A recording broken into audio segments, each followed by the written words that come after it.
بسم اللہ الرحمن الرحیم۔ اردو البم پر ویڈیوز دیکھنے اور سننے والے معزز ناظرین السلام علیکم۔ ویڈیو شروع کرنے سے پہلے چینل کو سبسکرائب اور ویڈیو کو لائک کرنا بالکل مت بھولیے گا۔ جب مصر کی بحری فوج ایک تاریخ ساز اور عظیم الشان فتح کے بعد اسکندریہ کے ساحل پر اتری تو مقامی مسلمانوں کا جوش و خروش قابل دید تھا۔ اسکندریہ کے باشندوں نے دور تک اپنے فوجیوں کے راستے میں پھولوں کے انبار لگا دیے تھے۔ فرط جذبات میں ہر شہری ہر سپاہی کے ہاتھوں کو بوسہ دے رہا تھا، صرف اس لیے کہ ان سپاہیوں نے رجنالڈ کے شیطانی منصوبے کو ربوق کی گھاٹی میں دفن کر دیا تھا۔ پھر جب سب سے آخر میں عیسائی قیدی لائے گئے تو اہل ایمان کا مجمع اس قدر مشتعل ہوا کہ ان تمام اسیروں کو پتھر مار مار کر ہلاک کر دیا۔ اگرچہ امیر البحر لولو نے اسکندریہ کے غضبناک عوام کو روکنے کی بہت کوشش کی مگر ناکام رہے۔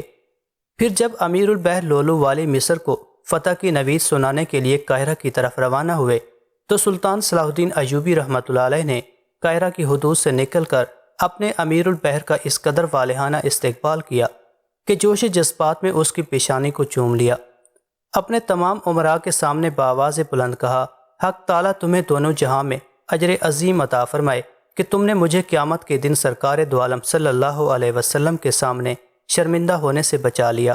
شرمندہ تو میں اب بھی ہوں سلطان معظم، امیر البحر نے انتہائی غمزدہ لہجے میں کہا، مجھے زندگی بھر اس کا شدید قلق رہے گا کہ میں مردود رجنالڈ کو اس کے انجام تک نہ پہنچا سکا۔ تم کیوں اداس ہوتے ہو؟ سلطان صلاح الدین ایوبی نے اپنے امیر البحر کو مخاطب کرتے ہوئے کہا، اسے اس لیے زندہ چھوڑا گیا ہے کہ حق تعالیٰ میری قسم پوری کرنا چاہتے ہیں۔ اب مجھے یقین آ گیا کہ رجنالڈ میرے ہی ہاتھوں قتل ہوگا۔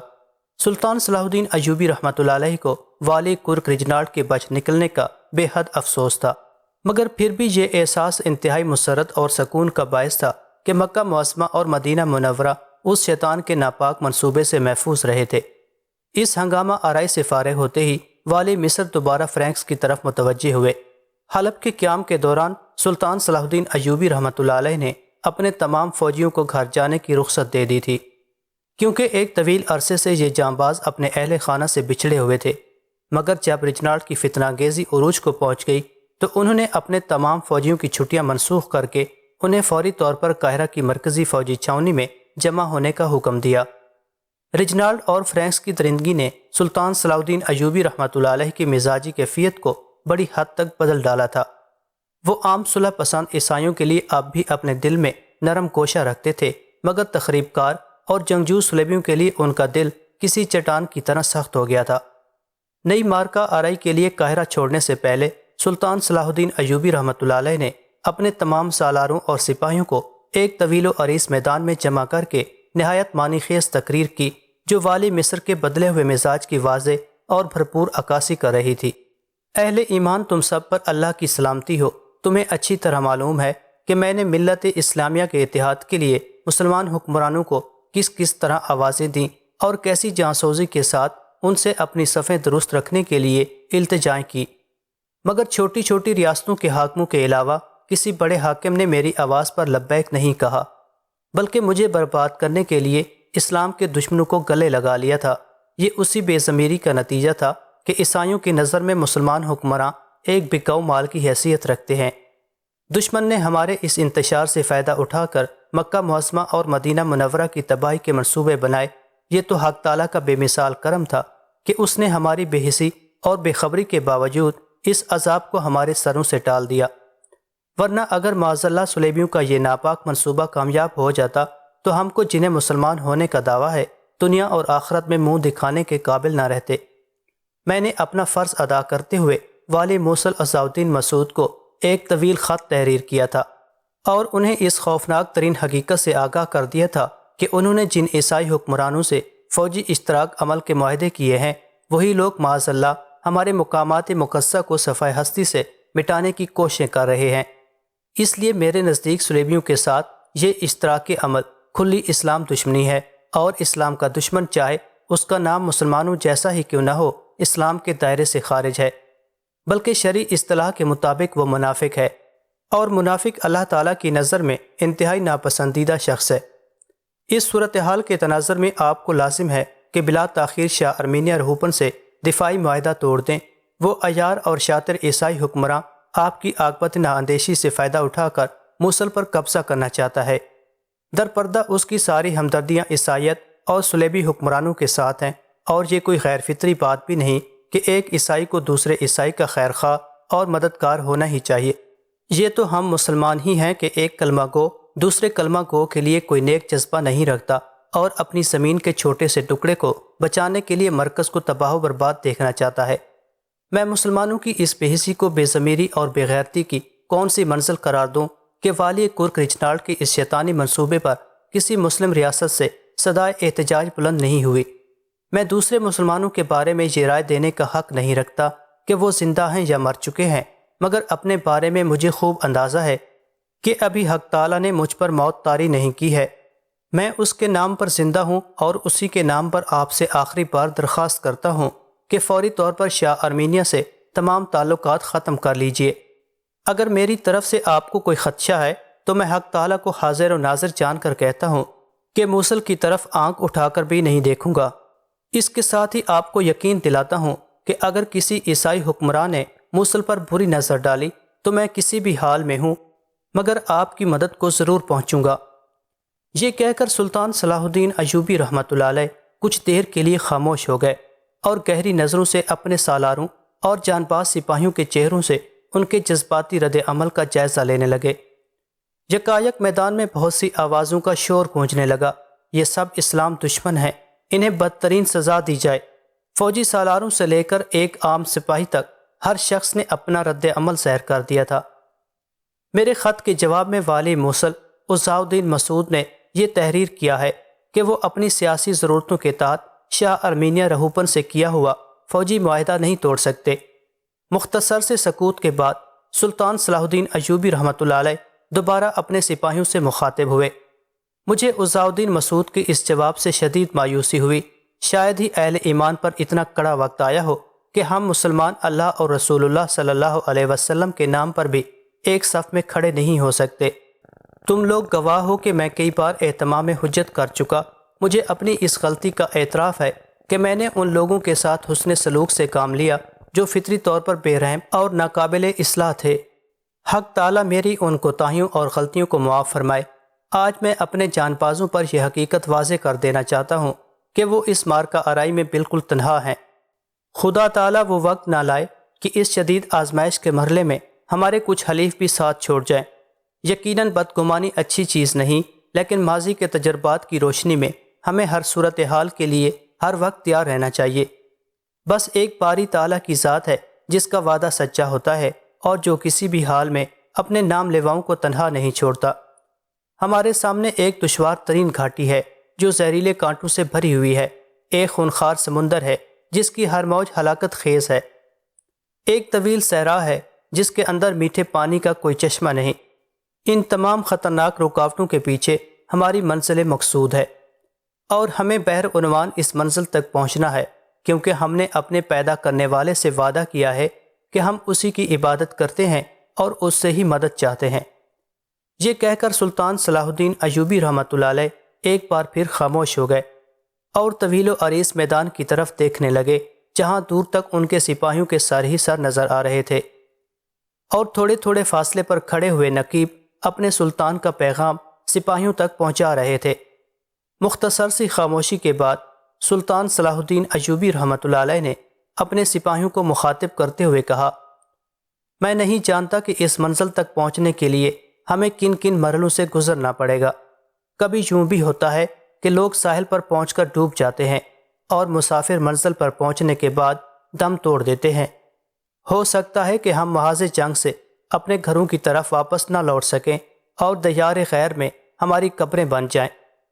اس لیے میں چاہتا ہوں کہ تم لوگ آخری بار اپنے اہل خانہ، عزیزوں اور دوستوں سے ملاقات کر لو، اور میری طرف سے تم لوگوں کو یہ اجازت بھی حاصل ہے کہ جو شخص میرا ساتھ چھوڑنا چاہتا ہے وہ اس وقت چلا جائے۔ مجھے اس سے کوئی شکایت نہیں ہوگی۔ میں اس سفر میں صرف اسی شخص کو اپنے ساتھ لے جانا چاہتا ہوں جو موسم کی ہر سختی کو صبر و شکر کے ساتھ برداشت کرے اور آزمائش کی اس جھلسا دینے والی دھوپ میں کسی سیبان کا متلاشی نہ ہو۔ یہ کہہ کر سلطان صلاح الدین ایوبی رحمۃ اللہ علیہ اس اونچی مسند سے نیچے اتر آئے جس پر کھڑے ہو کر وہ اپنے فوجیوں سے خطاب کر رہے تھے۔ پھر میدان سے نکل کر محل کی طرف چلے گئے۔ سپاہیوں کے ہجوم پر بھی بہت دیر تک گہرے سکوت کی کیفیت طاری رہی۔ ان کا امیر ان کے لیے ایک اہم ترین سوال چھوڑ گیا تھا، جس کا جواب ہر فوجی پر قرض تھا۔ فوجیوں سے اس خطاب کے بعد سلطان صلاح الدین ایوبی رحمۃ اللہ علیہ محل چھوڑ کر قاہرہ کی مرکزی فوجی چھاؤنی میں چلے گئے اور ایک ہفتے تک نئی جنگ کی منصوبہ بندی کرتے رہے۔ اس دوران سلطان کے پاس ایک سپاہی بھی ایسا نہیں آیا جس نے سلطان رحمۃ اللہ علیہ کی جانساری سے منہ موڑ کر اپنے گھر جانے کی کوشش کی ہو۔ تمام سپاہی ایک ایک کر کے سلطان صلاح الدین ایوبی رحمۃ اللہ علیہ کی خدمت میں حاضر ہوئے اور اپنے امیر کے ہاتھوں کو بوسہ دے کر یہ قسم کھائی کہ وہ کڑی سے کڑی آزمائش کا سامنا کرنے کے لیے تیار ہیں۔ اکثر فوجیوں کی زبانوں پر ایک ہی جیسے کلمات تھے: سلطان محترم، یوں سمجھ لیں کہ ہم اپنے گھروں کو آگ لگا کر آئے ہیں اور ہمارے سارے عزیز و اقارب مر چکے ہیں۔ اب ہم کسی کے لیے پیچھے کی طرف مڑ کر نہیں دیکھیں گے۔ اپنے سپاہیوں کے اس جانثارانہ جذبے اور عہد و پیمان کو دیکھ کر شدت جذبات سے سلطان صلاح الدین ایوبی رحمۃ اللہ علیہ کی آنکھوں میں آنسو آ گئے اور چند لمحوں کے لیے ان کی نظروں کے سامنے تاریخ اسلام کا وہ سنہری ورق ابھر آیا جب ماضی کے عظیم سالار طارق بن زیاد نے اندلس کے ساحل پر اتر کر اپنی ساری کشتیاں جلا ڈالی تھیں اور سپاہیوں کو مخاطب کرتے ہوئے کہا تھا: میں نے ان کشتیوں کو اس لیے آگ لگائی ہے کہ تم میں سے کوئی شخص بھی واپسی کا تصور نہ کر سکے۔ اب ہمیں حق تعالیٰ کی تائید کے بھروسے پر آگے ہی بڑھنا ہے۔ وہ بھی ہمارا گھر تھا اور یہ بھی ہمارا گھر ہے، بلکہ ہر گوشہ زمین ہماری ملکیت ہے، اس لیے کہ پوری زمین اللہ کی ملکیت ہے اور اس کے اطاعت شعار بندے ہی اس ملکیت کے وارث ہیں۔ تاریخ اسلام کے اس عظیم الشان اور ناقابل فراموش باب کو اپنے ذہن میں تازہ کر کے سلطان صلاح الدین ایوبی رحمۃ اللہ علیہ نے ریگستان کے راستے سے جنوب کی طرف کوچ کیا۔ یہ اگست 1183 عیسوی کے آخر کا واقعہ ہے۔ سلطان صلاح الدین ایوبی رحمۃ اللہ علیہ کے لشکر نے الفوار سے گزر کر دریائے اردن کو عبور کیا۔ دریا کے کنارے عیسائیوں کا ایک سرسبز و شاداب شہر غور آباد تھا۔ یہ علاقہ اناج، پھل اور کپاس پیدا کرنے کے لیے مشہور تھا، جس سے عیسائیوں کی معیشت کو استحکام ملتا تھا۔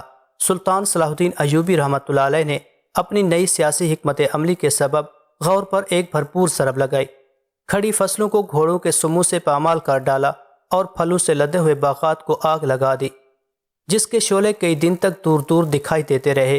اس خوفناک آگ نے قریب کی عیسائی بستیوں میں شدید خوف و ہراس پھیلا دیا تھا۔ اس قہرناک صورتحال کے باوجود اپنے سپاہیوں کے لیے سلطان صلاح الدین ایوبی رحمۃ اللہ علیہ کی سخت ہدایت تھی کہ کسی شہری کی جان اور عزت و آبرو کو ذرا بھی نقصان نہ پہنچایا جائے۔ نتیجتاً غور کے تمام باشندے سارا ساز و سامان چھوڑ کر فرار ہو گئے۔ پھر جب کسی مکان میں بھی کوئی کمی موجود نہیں رہا تو والی مصر کے حکم پر مٹی کا تیل چھوڑ کر تمام گھروں کو آگ لگا دی گئی۔ سلطان صلاح الدین ایوبی رحمۃ اللہ علیہ کے اس جارحانہ اقدام پر تمام امراء اور سالار حیرت زدہ تھے۔ آخر والی مصر کے چھوٹے بھائی ملک عادل سے خاموش نہ رہا گیا تو اس نے یہ سوال کر ہی ڈالا: سلطان محترم، یہ سب کچھ کیا ہے؟ یہ فرینکس کی اس ظالمانہ کارروائی کا جواب ہے جو اس نے دمشق میں روا رکھی تھی۔ یہ کہتے کہتے سلطان صلاح الدین ایوبی رحمۃ اللہ علیہ کے چہرے پر شدید نفرت و غضب کا رنگ ابھر آیا۔ میں دمشق کے معصوم باشندوں پر ڈھائی جانے والی قیامت کو بھولا نہیں ہوں، پھر بھی میں نے کسی عیسائی کو قتل نہیں کیا، بس میں اتنا ہی کر سکتا تھا، اس سے زیادہ میرے اختیار میں کچھ نہیں۔ سلطان صلاح الدین ایوبی رحمۃ اللہ علیہ کا جواب سن کر تمام سالاروں اور امیروں نے اندازہ کر لیا کہ اس بار سلطان کے عزائم کچھ اور ہی ہیں۔ غور کے پورے علاقے کو تباہ و برباد کرنے کے بعد سلطان صلاح الدین ایوبی رحمۃ اللہ علیہ کا لشکر بیسان کی طرف بڑھا۔ بیسان غور کی طرح سرسبز و شاداب تو نہیں تھا، لیکن پھر بھی یہاں کے رہنے والے عیسائی خوشحال زندگی گزار رہے تھے۔ بیسان کے باشندے غور کی تباہی کا حال سن چکے تھے، اس لیے جیسے ہی انہیں یہ خبر ملی کہ سلطان صلاح الدین ایوبی رحمۃ اللہ علیہ کی فوج بیسان کی طرف بڑھ رہی ہے تو وہ قبل از وقت ہی اپنے گھروں کو چھوڑ کر دوسرے علاقوں کی طرف بھاگ کھڑے ہوئے۔ پھر جب مسلمانوں کا لشکر بیسان کی حدود میں داخل ہوا تو وہاں کسی انسان کا سایہ تک نہیں تھا۔ سلطان صلاح الدین ایوبی رحمۃ اللہ علیہ نے بیسان کے ساتھ بھی غور جیسا سلوک کیا۔ والی مصر نے اپنے سپاہیوں کو حکم دیتے ہوئے کہا: اس شہر کو بھی جی بھر کے تاراج کرو، یہاں تک کہ اس بستی کو بسانے میں برسوں لگ جائیں۔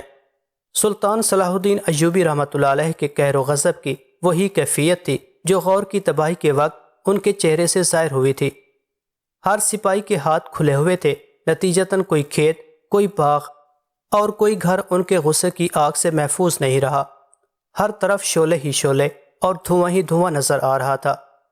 پھر جب سلطان صلاح الدین ایوبی رحمۃ اللہ علیہ کا لشکر بیسان کی حدود سے نکلا تو یہ آباد ہستی راکھ اور انگاروں کا ڈھیر نظر آ رہی تھی۔ غور اور بیسان کو تاخت و تاراج کرنے کے بعد سلطان صلاح الدین ایوبی رحمۃ اللہ علیہ کا لشکر وادی جزریل میں داخل ہو گیا۔ یہ ایک خوبصورت وادی تھی، مگر جزریل کی کوئی جنگی اہمیت نہیں تھی، ورنہ یہاں بھی آگ کے شعلے اور دھوئیں کے بادل نظر آتے۔ پھر والی مصر کا لشکر جزریل سے گزر کر گلبوا کے دامن میں اتر گیا۔ پھر چند میل کا فاصلہ طے کر کے سلطان صلاح الدین ایوبی رحمۃ اللہ علیہ نے اپنے لشکر کو چاہ جالود کے قریب خیمہ زن ہونے کا حکم دیا۔ کیفا کا شہزادہ نور الدین نہایت شجاع، ذہین اور مدبر جوان تھا، اور اس کی سب سے بڑی خوبی یہ تھی کہ ہر وقت سلطان صلاح الدین ایوبی رحمۃ اللہ علیہ اور ان کے مقصد کی تکمیل پر جان دینے کے لیے تیار رہتا تھا۔ یہی وجہ تھی کہ والی مصر نے شہزادہ نور الدین کو اپنے معتبر امراء کی فہرست میں بہت نمایاں مقام پر رکھا تھا، اور اس جنگ میں بھی شہزادہ نور الدین سلطان صلاح الدین ایوبی رحمۃ اللہ علیہ کے دوش بدوش لڑ رہا تھا۔ والی مصر کا باقی لشکر چاہ جالود پر خیمہ زن رہ کر آرام کرتا رہا، اور کیفا کا شہزادہ نور الدین اپنے 3000 سپاہی لے کر آگے بڑھا۔ بظاہر ان سپاہیوں کی تعداد کم تھی، مگر جنگی مہارت کے اعتبار سے ہر سپاہی دشمن کے 5 سپاہیوں کے برابر تھا۔ شہزادہ نور الدین نے تبور اور نزارت کی تمام پہاڑیوں کو تاراج کر کے فرابیلا کو فتح کر لیا۔ فرابیلا عیسائیوں کی ایک مضبوط فوجی چھاونی تھی۔ شہزادہ نور الدین کے انتہائی تجربہ کار اور جانباز سپاہیوں نے فرابیلا کی فوجی چھاونی میں موجود سینکڑوں صلیبی سپاہیوں کو تہہ تیغ کر ڈالا اور باقی فرار ہو گئے۔ شہزادہ نور الدین فرابیلا سے فرار ہونے والے عیسائی سپاہیوں کا تعاقب کر رہا تھا کہ اچانک اس کا سامنا فرینکس کے ایک فوجی دستے سے ہو گیا۔ یہ دستہ کرک سے صفوریہ کی مرکزی فوجی چھاونی کی طرف جا رہا تھا۔ اس دستے میں فرینکس کا سالار ڈوڈن بھی موجود تھا۔ صلیبی فدائین کے وحشیانہ مظالم نے اس قدر شہرت پائی تھی کہ ایک عام مسلمان بھی ان درندوں کے نام سے واقف تھا اور اپنے دل میں فرینکس کے لیے شدید نفرت و انتقام کا جذبہ رکھتا تھا۔ شہزادہ نور الدین بھی اس حقیقت سے باخبر تھا کہ فرینکس نے سلطان صلاح الدین ایوبی کی غیر موجودگی میں دمشق کے بے گناہ مسلمانوں پر جو قیامت ڈھائی تھی، اسے کوئی حساس اور غیرت مند مسلمان آخری سانس تک فراموش نہیں کر سکتا تھا۔ یہی وجہ تھی کہ فرینکس کے اس فوجی دستے کو دیکھ کر شہزادہ نور الدین پر جنون کی سی کیفیت طاری ہو گئی۔ پھر اس نے فرینکس پر اس قدر خوفناک حملہ کیا کہ چند صلیبی فدائین ہی مسلمانوں کی خوں آشام شمشیروں سے محفوظ رہ سکے۔ سالار ڈوڈن فرار ہونا چاہتا تھا، مگر شہزادہ نور الدین نے تن تنہا سالار ڈوڈن کا تعاقب کیا اور قریب پہنچ کر اس پر کمند پھینکی۔ نتیجتاً سالار ڈوڈن گھوڑے سے گر پڑا۔ اب تجھے اس بات کی شکایت نہیں ہونی چاہیے کہ تو اکیلا تھا اور میرے بہت سے سپاہی تیرے تعاقب میں تھے۔ شہزادہ نور الدین اپنے گھوڑے سے اتر کر سالار ڈوڈن کے قریب آیا، جو کمند میں پھنسا ہوا زمین پر پڑا تھا، اور تیری زبان پہ یہ حرف شکایت بھی نہیں ہونا چاہیے کہ ایک مسلمان نے تجھے فرار ہونے اور جان بچانے کا موقع نہیں دیا۔ اگر میں چاہتا تو اب تک میرے کئی تیر تیری پشت اور گردن میں پیوست ہو چکے ہوتے، اور ممکن تھا کہ تیری روح بھی پرواز کر چکی ہوتی، لیکن میں نے حق تعالیٰ سے دعا کی تھی کہ وہ ذات پاک زندہ حالت میں تجھے تیرے جسم پر تصرف عطا کرے، سو میری دعا قبول ہوئی۔ میں نہیں بتا سکتا کہ تجھے اس حال میں دیکھ کر مجھے کیسی مسرت اور لذت محسوس ہو رہی ہے۔ اجار و شاطر ڈوڈن نے شہزادہ نور الدین پر بھی عیسائیوں کا وہی پرانا حربہ آزمانے کی کوشش کی۔ اے مرد شجاع، مجھے تیری اعلیٰ ظرفی سے امید ہے کہ تو فدیہ لے کر مجھے آزاد کر دے گا۔ فرینکس کے سالار ڈوڈن کا لہجہ انتہائی آئزانہ اور خوشامدانہ تھا۔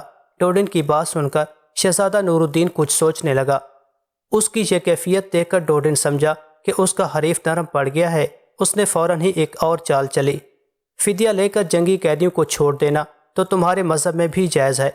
عیاری اور مکاری کا یہ مظاہرہ دیکھ کر کیفا کا حاکم شہزادہ نور الدین طنزیہ انداز میں مسکرایا۔ جب تم جیسے شیطان کسی عذاب میں مبتلا ہو جاتے ہیں تو مذہبی قوانین کا حوالہ دیتے ہیں، اپنی جان بچانے کی کوشش کرتے ہیں۔ شاید تجھے یہ نہیں معلوم کہ آنکھ کے بدلے آنکھ، کان کے بدلے کان اور جان کے بدلے جان لینا بھی اسلامی قانون کے مطابق ہے اور عین انصاف ہے۔ شہزادہ نور الدین کی بات سن کر فرینکس کا سالار ڈوڈن گھبرا گیا اور بدحواسی کے لہجے میں بولا، میں تمہیں منہ مانگا فدیہ دوں گا، اس کے ساتھ ہی وعدہ کرتا ہوں کہ آئندہ کبھی مسلمانوں کے مقابل نہیں آؤں گا۔ میں نے تیری قوم سے زیادہ کسی دوسری قوم کو وعدہ شکن نہیں پایا، اس لیے میرے نزدیک تیرے کسی وعدے اور قسم کی کوئی حیثیت نہیں۔ یہ کہتے کہتے شہزادہ نور الدین کے چہرے پر شدید نفرت کا رنگ ابھر آیا تھا۔ پھر بھی تیری جاں بخشی کی ایک ہی صورت ہو سکتی ہے، جلدی بتاؤ، میں تمہاری وہ شرط بھی پوری کرنے کو تیار ہوں۔